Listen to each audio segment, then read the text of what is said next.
You've come to the right place if you're looking to create, launch, and scale a high-value online training program. I'm your guide, Chris Badgett. I'm the co-founder of LifterLMS, the most powerful learning management system for WordPress. Stay to the end. I've got something special for you. Enjoy the show.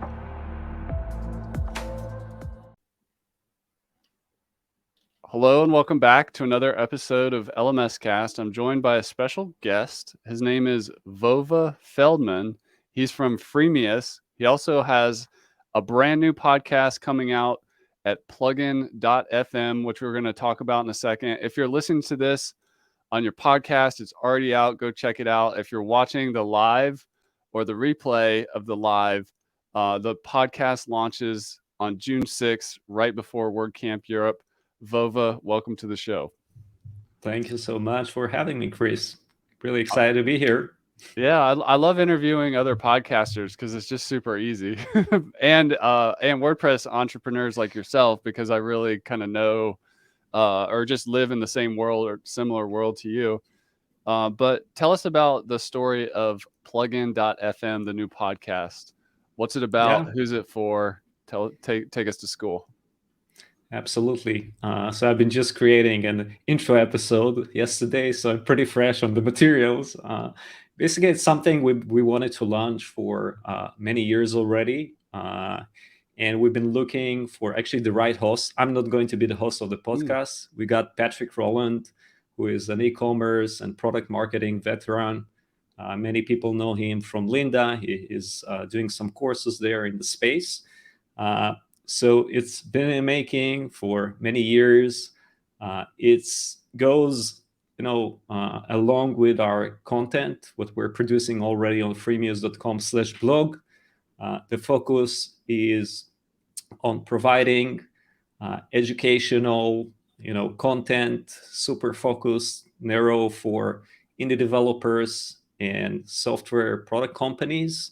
And we want to, every week, we'll basically have a guest that has something unique in their experience and something that, I personally love to learn, right? And if I would have a personal conversation with that person, I'll probably dig about that topic.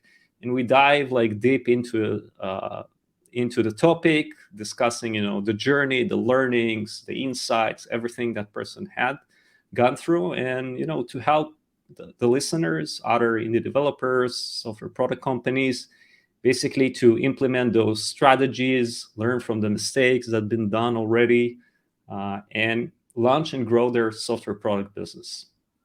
That's awesome. I'm really excited for it because you have a proven track record of making great content. So at Freemius, I remember participating in a series you did, I think it was with CEOs or you did one on acquisitions. Experts Corner. Experts Corner. Yep. Yeah, you guys, you don't just make content, you make really good content. And like you said, thank you. You're interested and you like learning. So if we're making content that we also like to listen to, you're definitely hitting a nerve there. For those that haven't heard of Freemius, can you tell us what Freemius is? Sure. So Freemius is an e-commerce platform for selling software online, which means that we provide the entire infrastructure for indie developers and product makers that's selling software to take, so they can focus on their product, and we take care of everything else, which means payment, subscriptions, licensing, distribution, marketing automation, affiliate platforms. And we also act as a merchant of records, which means that we take care of all the sales taxes, the global sales taxes, which is a pain in the butt to deal with these days, different regulations and liabilities. This is something on us. And this way, product companies can focus on their product rather than on the e-commerce infrastructure. That's awesome. That's a valuable resource. I highly recommend it. If you're thinking of launching a plugin business, you have so much to do to figure out all the licensing and the e-commerce and everything else. You're providing a valuable service to the community, and that's much appreciated in the space. I wanted to ask you, because of your optics at Freemius, and with all the great content you guys make, what patterns are you seeing that successful companies do across sales, marketing? Like basically, if you could share some things, I know this is a broad question, but what works well? Like what patterns do you see in successful companies that are using Freemius? What are some trends? Absolutely. It's a pretty common question, and I Okay. think this is one of the things that we're trying to kind of educate partners we work with. I would say, you know, it depends on the background of the people that running that plugin, theme, SaaS. There's a spectrum. Many times it's a developer they're very like feature and product driven. And on the other side of the spectrum, there are people that are, coming from the business background. Maybe they're marketers, whatever. And 99% of the times, the people who are coming with a business background are more successful. As simple as that. Because the developer kind of persona, they're not spending enough time on thinking about the parts that actually make a difference in terms of the bottom line, and they're more driven to create new features, solve new bugs, because that's their passion. So as part of what we do is we're trying to encourage developers to kind of get out of their comfort zone a little and start to think about the other things that maybe they don't like doing, but that's what actually makes a difference. And making money, I'm kind of preaching to the choir here, but it is important for everyone, because in the end of the day, your customers will benefit from that. The more successful your company will be, you'll have better support, you'll have more staff, you'll add more features long term, etc., etc. The company will be sustainable. So many times we're hearing from what I call them the basement developers, those that just want to build features, is that no, it's like this is probably too much to charge and all of that, and they're kind of afraid to take money from people because they don't want it to be perceived as doing something that, because we're also in the open source ecosystem, so money and open source is kind of it gets these conflicted kind of feelings. But again, this is kind of part of our role to explain them that it's actually good for them, to make good for them and for their users and customers if they will succeed. I love that. Do you have like a story you could tell, maybe from one of your interviews or just your time in the community, where a certain company or founder or marketer is doing, is embodying some of the business side that you're talking about and did a good job making money or making more money or figuring out how to scale their business? Yeah, we had many times where we identified developers and products that were significantly undercharging for various reasons, either because the geolocation of the developer is in a country that, it's not in the US, it's not in Europe, and from their perspective, it sounds that they're like charging enough, but looking on it from like the Western eyes, it's like undercharged, and they actually hurt you because sometimes like you get some perception when you look on numbers, right? So encouraging developers, plugin owners to increase their numbers many times does the job.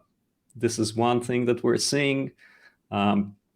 Into moving away from like lifetime sales to also doing subscriptions, annual or monthly, encouraging developers to do trials. I mean, they're pretty much kind of knowing best practices, how to sell online and specifically how to sell software and what are the mechanics that are working.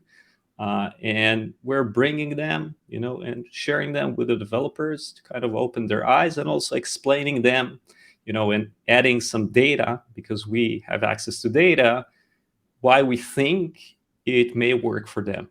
And we can really know for sure, there's no guarantees in this stuff, but if you don't experiment, if you don't try, you won't win, So you have to, like, all this stuff are always dynamic, and you have to keep experimenting and see what works. If you were advising a new plugin company or theme company or indie software company, but let's keep it in WordPress, um, Sure. what would be like a floor price point? You mentioned, someone might come in out of the gate, charge $29, which is probably too low. Like what in US dollars, what do you see? I know it really depends on the product, but what's a good floor? So actually the 29.99, that's the minimum amount that we Yeah. recommend for annual subscription. Okay. Yeah, because if you put it below, it looks as if Too there's cheap. like a catch, exactly, like Yeah. something is wrong here, like someone is trying to rip you off and will disappear or something like that. So yeah, but again, it depends on the type of the product that you're selling, the billing cycle, right? So for monthly 29.99, it sounds legit already, right? Yeah. Uh, but if we're looking, for example, like a new industry that is developing is like template kits or all around, those static designs that are not like themes, but they're like designs. So those, because there's no like dynamic code there, it's like static JSON, and typically there's no like support load there. So you would expect to pay like lower price ranges there. So I would say that it depends on a product type. But I can also tell you, and this is kind of interesting, I tweeted about it. I think in the beginning of the year, I ran some analysis for the year in review, and I kind of checked, what is the highest like annual subscription of a plugin that we saw in Freemius, and they're like pretty big numbers. I know that also, LifterLMS is also pretty big. Uh, but I don't remember the exact number, but I think it was like 5K either per month or for a year. I don't know. And usually, the people from what we're seeing that are able to charge significantly more, they're not selling, features or products. They're selling solutions, and this is how they treat what they're selling. The entire value proposition is wrapped into a solution, like solution for realtors, solution for dentists. And it's a combo, can be a plugin, a theme, or a combo, whatever. But the entire mindset is like solution, and the value proposition, and the pricing is based on the value that you get rather than the features that you're seeing. I love that. I think a lot about that, like selling a platform more than like a utility. Like if you can sell a whole platform for realtors or dentists or course creators or coaches or whoever, uh, that's really valuable. And it's okay to have a point solution, like a utility that does one thing, but yeah, keeping the focus on the customer and what they want and the value of that outcome makes a lot of sense. Give us some other marketing advice that for you, and also just based on what you see within the community of entrepreneurs that you serve. What works, like either content or copyright? I know it all works, but like what's working for WordPress companies these days? Yeah, I think I would start with what I feel is really hard to crack, which is Okay. paid ads. Like I Yeah. talk with, I think from the entire kind of business community, and I know many people, only like one or two people are able to actually make it work with paid ads. Yeah. So definitely the majority are failing. I think that like you need a lot of budget, a lot of time investment in order to make it happen, and actually someone to do it in a full-time capacity, Hmm. not the founder that's sitting and trying to figure out, like spending an hour or two every week and trying to make it work. Usually this is not happening, and you'll need to spend a lot of money until it works. So that is not working. Obviously, content is something that we all kind of preach here in the WordPress ecosystem, but it's a long-term game, and today it's harder to do that. There's so much content, and now with AI and ChatGPT, and just like you don't know where it's going. It's already exploding, and like I can tell, from our perspective in Freemius, we're investing tons of resources into content, and we're not getting the amount of eyeballs that the content deserves, Hmm. because the attention span is not there, right? So this is why we moved into video. So this is like a tip that I would say: video. If I would need to choose these days what to start with, I would probably start with video and then move to content a second, or take the video and just basically change the medium to content and not the other way, content to video. Um, Definitely video is already the past. It's not kind of the future. And I think, companies that are playing hard in video, they have competitive advantage. Um, I'm not sure if this is like a marketing tip, but optimizing your pricing page, I think is something that it's an opportunity that I would say 90% of the products that I'm seeing are not capitalizing on. They're like known practices of what to do in pricing pages, and so many people are ignoring those. This is like one of the usually right one of the pages that has the highest traffic on your website, and people are missing that opportunity. I'm not seeing enough companies that are doing like success stories in our space. They're investing time, like especially if you have like a plugin, a theme. Usually you have a bunch of customers, right? Yeah. So it should be relatively easy to get them, to do like success story, to explain what is the case study, right? Like who they are, what they do some profiling on the person. It's also relatively cheap content, I would say. Not cheap because it doesn't have value, because you are relying on existing. You don't need to come up with a story. The story is there. You just need to write it. Um, so those are the things that come to my mind. I love that. And a pro tip for you out there listening, we do case studies. We start by interviewing the person on our podcast, which then gets all the raw material, and then we can write from there and kind of get the two birds in the sense that we get the video, the YouTube, but then we get the raw materials. Because if you just email a customer and you're like, hey, I'd like to do a case study, can you answer this like 30 question questionnaire? It's a lot of work to them. But getting on a call for 30 minutes or an hour, they'll tell everything, and then it's on you to write it up in a way. Absolutely. Yeah. Absolutely. Yeah. And I think, another benefit of mixing video and written content is SEO.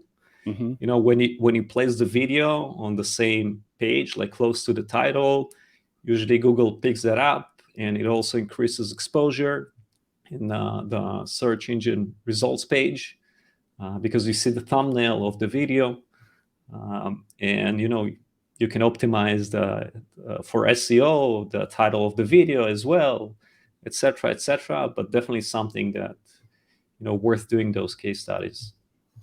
If you were to kind of go rapid fire and list off like 5 to 10 things a software company could do to optimize their pricing page in general, what would some of those items be? Phew. We actually written a blog post about that. They call the pricing anatomy, Okay. which covers I think like 20 items. Oh, awesome. And we We'll link also that up in provide the like show notes, but what are the highlights there? awesome. We also provide like a blueprint, Yeah. actually, that kind of covers every item. I think from the top of my head. Okay, so one is people assume that if you land on the pricing page, you already know what is the product about, what is the value proposition, all of that. So I think many times you just get to a pricing page, you see pricing numbers, right? And that's kind of scary if the person still didn't, invest enough time to kind of research what you're doing. So I think, mentioning what is the unique value proposition, a little short description of what your product does, uh, social proof, how many people are, like how many websites, how many stores, how many whatever, give some kind of magnitude of how big and how can I trust you, right? Including also maybe some popular logos of brands that your specific niche is familiar with. So if you have some known customers that's worth mentioning, definitely do that. Include some quotes also from people that maybe are influential in your industry. And when I say in your industry, I'm not saying that if you a plugin developer, then put another plugin developer that's saying something good about your product, unless your product is for other plugin developers, right? Find someone, let's say you're selling a solution for weddings, find some megastar, I don't know, podcast or whatever in that industry, and try to get them to say something good about you. That adds a lot of credibility. Um, adding those, we're at 4, 3. How many are we're counting here? Let's get 2 more out of it. Okay. The getting, like, if you have money back guarantees, make sure that you surface that, and not down below, but actually put it next to the numbers. Like when people are seeing the numbers, I would say it this way, like the pricing page, you want to take your potential buyer through a journey, right? So you need to think about it as a journey and make sure that the UX, UI support that journey, telling some sort of story. This is what we do. This is why you can trust us. You don't worry. Like worst case, you don't like something, you can get the money back. This is the value that you get for those prices. So basically think about it more as a journey and experience rather a details page. I love that. I just want to confirm what you're saying. I think our pricing page is our second most trafficked page on our website. So at LifterLMS. So it's super important. After the homepage. After the homepage, right? Yeah. You mentioned challenges with SEO and AI. What's your take on where we're going with AI and its impact on SEO, and how should content creators think about the tool in the context of trying to get traffic? Yeah, honestly, I'm like watching updates every week, and it's going crazy. Like I don't know, it's like going to disrupt so many things that it's kind of hard to imagine the future. But I would say that anyone who is in technology and the web, like you should start playing with AI. You should start feeling the product, see what you can do. Like it's kind of funny, but I'm finding myself spending more time talking with ChatGPT than with my wife, which is kind of crazy, Yeah. And I'm discovering like new use cases and things. Oh, let's try, see if it can help us, and it is like the more we use it, like the more we realize that it's going to save us so much time and already saving us a lot of time. I don't know. It feels that there's going to be explosion in any type of content, because if you can generate it, by just giving some instructions, and I'll give you an example of how we started to use it for Plugin FM. So in the beginning, we were doing a lot of research about the interviewees and writing, very like handcrafted questions that are specific for every person, and creating like a narrative and story for every episode that will make sense. And there's a lot of investment going on to that. And then we realize, let's see if we can produce that level, that quality level with ChatGPT, and it's amazing. I mean, it does require like half an hour, maybe an hour, to fit in the information about the person, about their company, about the podcast, like what we're trying to get there, the narrative that we want to hear. But it like does it on the spot, so it's maybe an hour of work.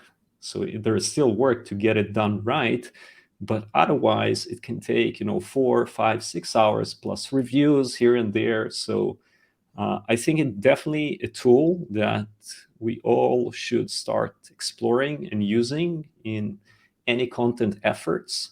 Like it's so good in copywriting. Like ChatGPT is amazing in copywriting. Yeah, I'm starting, to It's a big mumble topic. about. Yeah, it's a Yeah, big it's a big topic. topic. Exactly. Yeah, that's good stuff. Switching gears completely, what's your story of becoming an entrepreneur in the WordPress community? Like you kind of popped on my radar. I think I first met you at WordCamp US in St. Louis or somewhere else. I can't remember exactly You've where. been to our party in St. Louis, I remember. Yes, and Yeah. I'm aware of Freemius. I know a lot of people that use it. But how did you get into this whole scene? Yeah, I've been doing startups for like 13, 14 years. Okay. And around 2010, I was doing like a hobby thing, something computer vision, and I wanted to write a blog just to share kind of my findings and what I'm learning. And as part of that, I built some web widget. Okay. And I didn't write the blog in the end. I was not aware about WordPress. I was like very developer. If something needs to be developed, I'm just developing that, like writing the code behind the scenes. So I developed this widget as a side thing. I've been super busy with my startup, but I published it to the world, created a website, and people started to using that, start to receive feedback. And I start to get requests. Hey, maybe you should wrap it, because it was like a SaaS and you need to inject like JavaScript to your website to make it work. And people start to ask me, hey, Vova, please create a plugin for WordPress. Please create a plugin. I'm like, I'm busy, guys. Leave me alone. It's a side thing. And then after I heard enough, I said, let's check what WordPress is, and this is how I got kind of exposed to the whole WordPress ecosystem. I ended up building a plugin for WordPress, and then a bunch of plugins, apps, whatever, to various set of solutions like Shopify and Wix.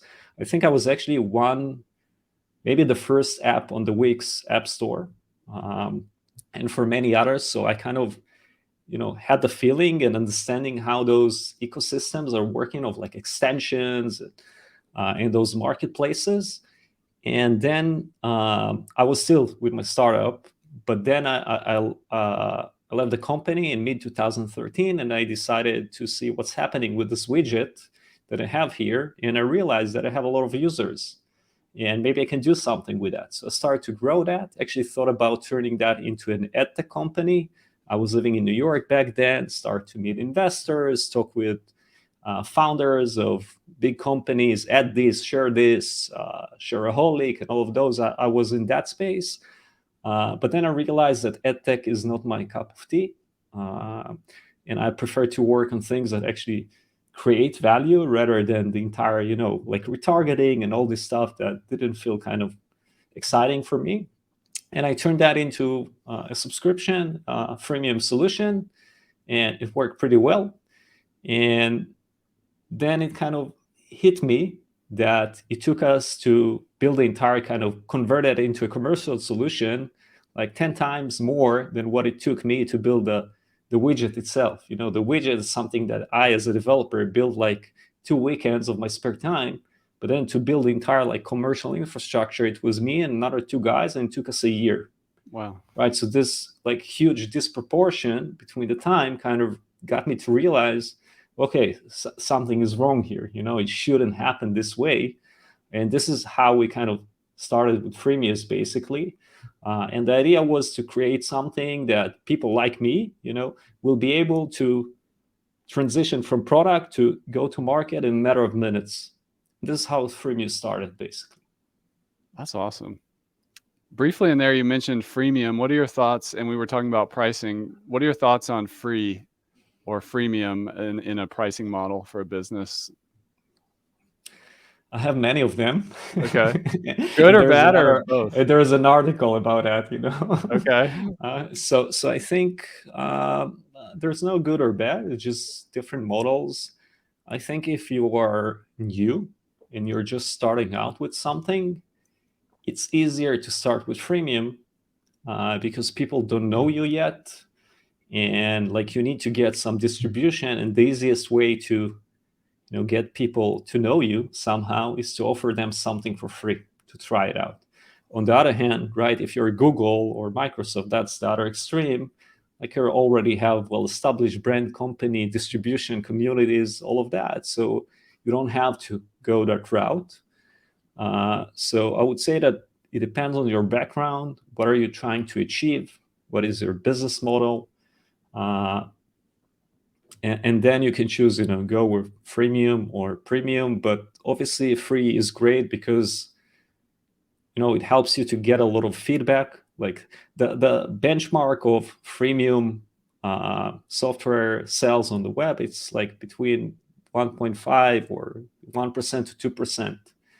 Meaning that if you go with freemium, right, you have another 98% that potentially can provide you feedback, and you can learn from how they use the product, improve it, reshape it, etc.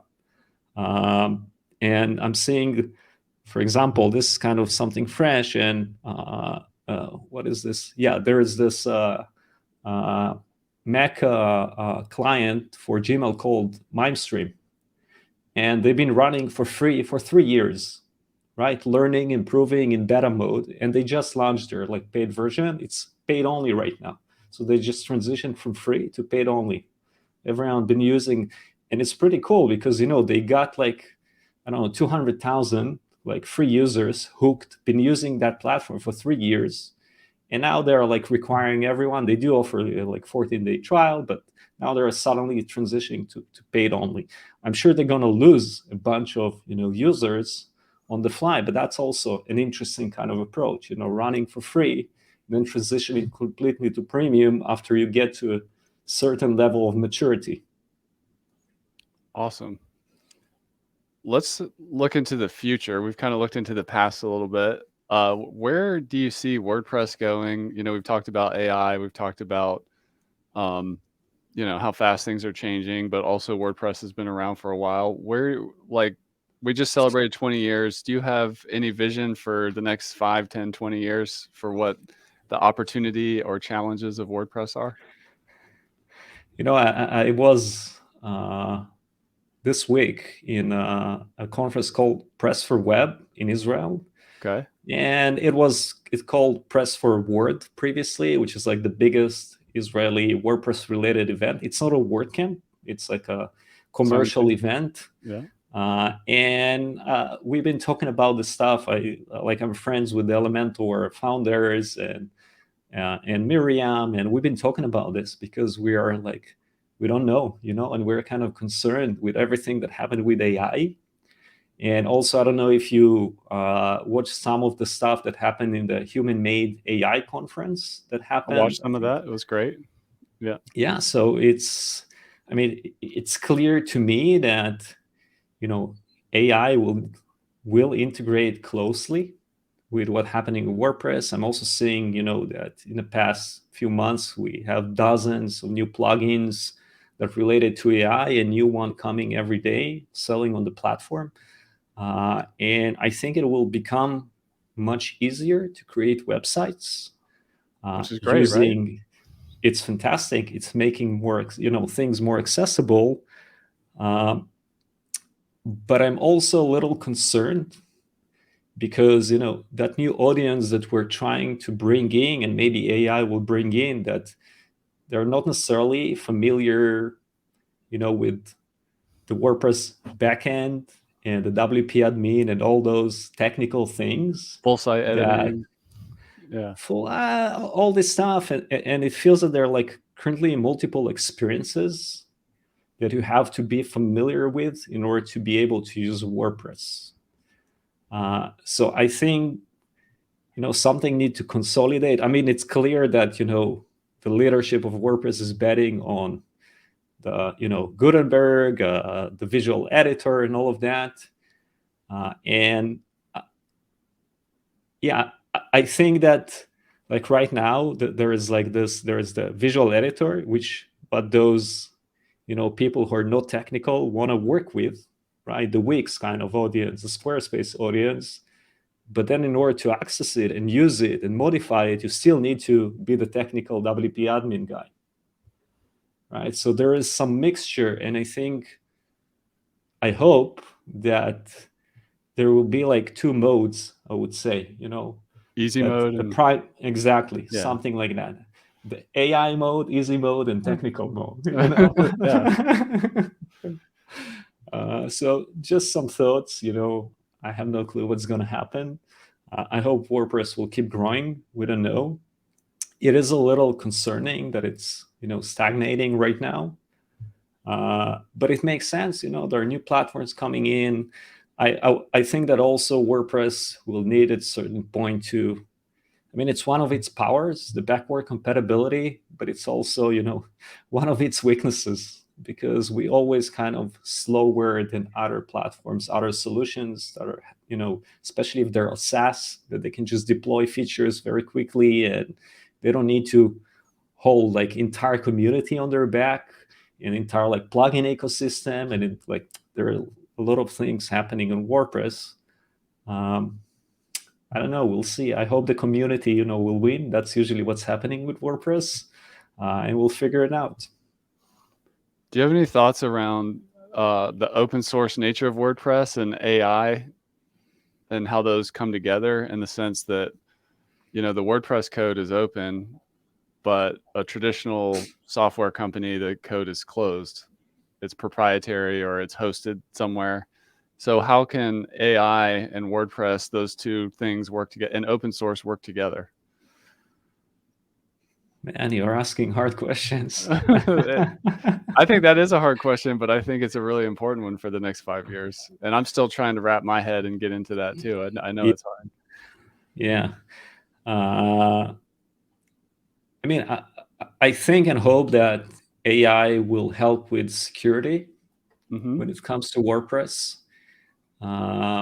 Maybe like automation of various things. The reason I mentioned security is just because it's like one of those weaknesses in our ecosystem, because of all the moving parts and the review process, that there's like one person barely that reviewing plugins that go to the repo, while you have the entire community that is trusting that repo, even there's no proper review of anything that's happening there.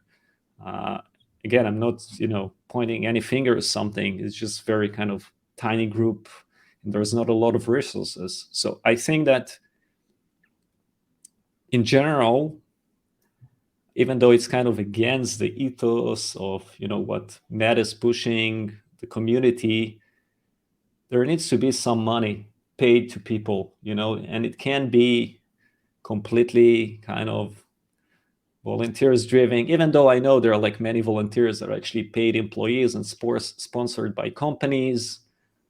But I think the attitude is different, and like I don't know how those companies actually like evaluate the performance of those employees, right? Because in the end, there's a limit into what they can do, because it's not really up to them. There's like a whole community that needs to agree on things.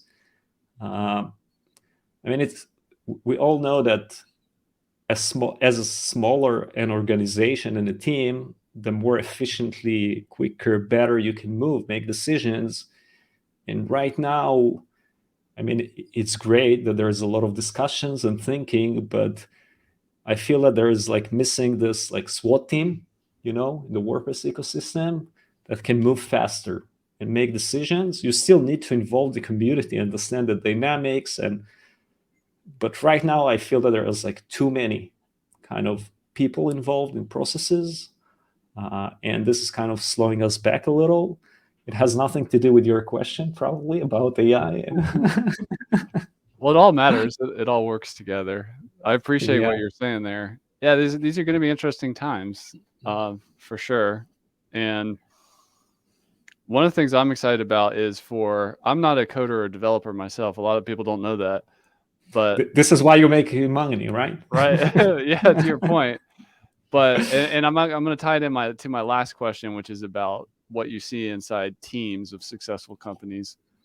But I just wonder, with WordPress and AI, can non-developers like me, which was the whole reason I kind of got into WordPress in the first place, is I can build a website, and I kind of fell in love with WordPress and became a power user, but I'm not a coder. And I've done Right. amazing things with it, but also in great partnerships with other talented people and developers and designers and all that stuff. But can AI further amplify what power users can do? I find that question really interesting. I was impressed with, for example, you mentioned the human-made AI conference, the demonstration of what Cadence is doing with AI for websites. I thought was really cool for someone like me who's a power user. I'm like, or as an agency person, like, okay, we're going to talk to the AI and explain what the business is, and the template's going to start writing copy and inserting images that are relevant and stuff like that. That's pretty cool. So I don't know. That's something I'm excited about. Any other thoughts about that before we move on? I think that AI is like a superpower. Yeah. If you're a marketer, it can help you with your weaknesses, which is technical stuff. So I don't know if you saw like Elementor's demo, right? Let's say you're a marketer and you are editing a page, and now you want the title to look in some way that you can really configure in Elementor, right? So you can just tell the AI, explain how you want to make it look, and it can produces the CSS for you. So you can plug it in. Or if you want to write some custom capability, right, in PHP, and you don't know PHP, you can go and use ChatGPT for this small stuff. Another example, our video editor, who's not a developer, is now creating different scripts, because many of those like video editing tools, you can actually code, create some things that are like repetitive stuff, and code those. So he started to like code for video editing. On the Nice. other hand, if you are a developer and you're not a marketer, not a copywriter, now you can create a website and use AI to superpower your lack of, copywriting capabilities. I want a title that it's snappy, it's cool, whatever, that talks about this and that, and it can help you. So it's like a super friend, that it's there to Yeah. help you succeed in different tasks. Uh, I love that. My last question for you, Vova. We've talked a lot about community, but if you look at the community inside of a business or a company, what what do you see that makes a great team in your experience as an entrepreneur, but also in your observation of successful technology companies, small ones, let's say indies? You mentioned like engineer and sales marketing, kind of those are two kind of critical roles, business and engineering. But if you were to expand it out to, let's say, 5 to 6, 7 person team, what kind of roles mix do you see really working these days? yeah, it's another tough one, I would say. I think again, it depends on kind of your industry and your product, and many other things. Uh, I think let's leave the roles aside for a second. Like you have to have quality people that care and that are leaders. And what I mean by leaders, not necessarily leading other people, but they can lead processes. They're proactive. They care. They are starting initiatives. Uh, so I think this is the key. In having a great team. And obviously, there should be some cultural fit, right? People that believe in the same values and working, understand the mission of the company. That's also very important. And being, you know, believing in that mission, actually, when you're starting the day, that makes a big difference. In terms of the roles, like you said, there is the engineering. If you're building a software product, you need to have proper engineering in the level of what your product needs. uh, Business, whether it's marketing or something in that space, you want to sell your product, so you need business people. I think design is critical, because branding is really important for any company. um, we have design. If you are in a content space, when it comes to marketing, SEO, today it's like more important than ever, because just by writing content, and like for many years, my approach to content was, let's write quality content. It's not working. I mean, it's great, people appreciate that, but it is not getting exposure, not enough exposure. So you do need to do the proper research and use the tools, and it's always stay up to date of what's happening. So SEO is another role. So we are 4 right now. um, I mean, if it depends if you if the business guys is also finance driven or not, but it's a business, so it makes money, and someone need to count the numbers, and know what's happening in the company and budget and things like that. So I'd say that's another role. Yeah, but depends on your size of your customer base. What is your product? Where it's B2C, B2B, how big is the ticket that you're selling? If you're selling products for thousands of dollars per year, then maybe you need obviously, customer support. I totally forgot. Yeah, That's essential. Obviously, you need to support your audience. But maybe you need, like success managers and things like that, account managers, if the sales are bigger, etc., etc. Yeah. Awesome. And I'm going to throw one more bonus question at you. Since we're getting ready to meet up at WordCamp Europe, how do you, as an entrepreneur, indie maker, think about going to a conference like that? Like, what's your goal at a conference? How do you operate at a conference? Yeah, it's a great question. Particularly at WordCamp. Yeah. Yeah, it actually evolved over the years. When I was kind of new to the ecosystem, my primary goal was to go, and meet as many people and tell them about Freemius. Right. Hand out business cards. Yeah, exchange and connect and all of that, expand my network and make sure that people know what Freemius is. Yeah. Today we're in a different position. People know who we are, so it's more about increasing the depth of the relationships, still meeting new connections, new people.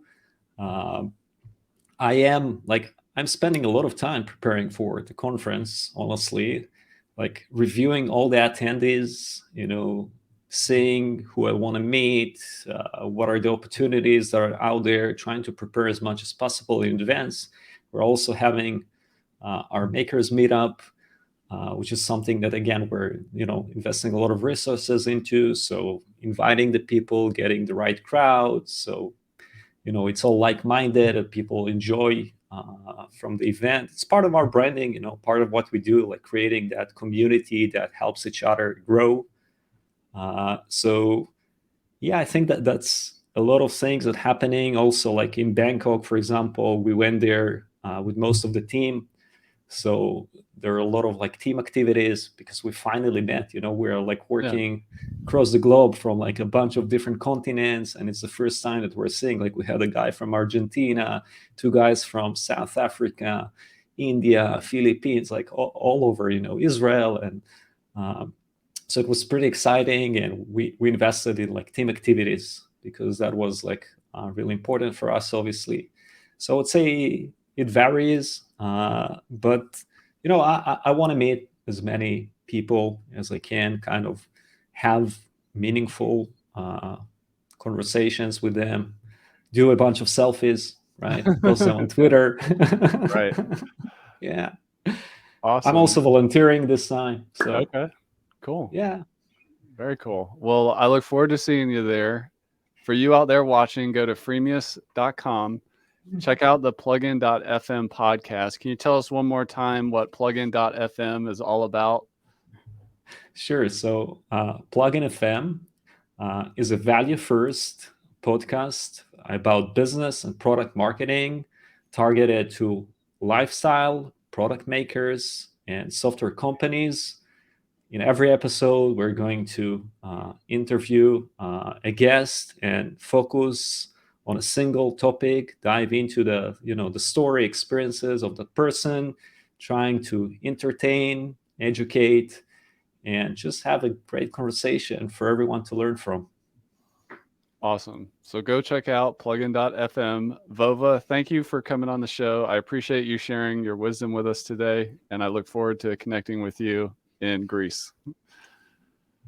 Thank you.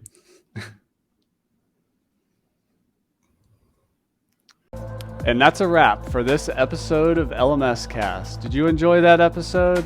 Tell your friends and be sure to subscribe so you don't miss the next episode. And I've got a gift for you over at LifterLMS.com/gift. Go to LifterLMS.com/gift. Keep learning, keep taking action, and I'll see you in the next episode.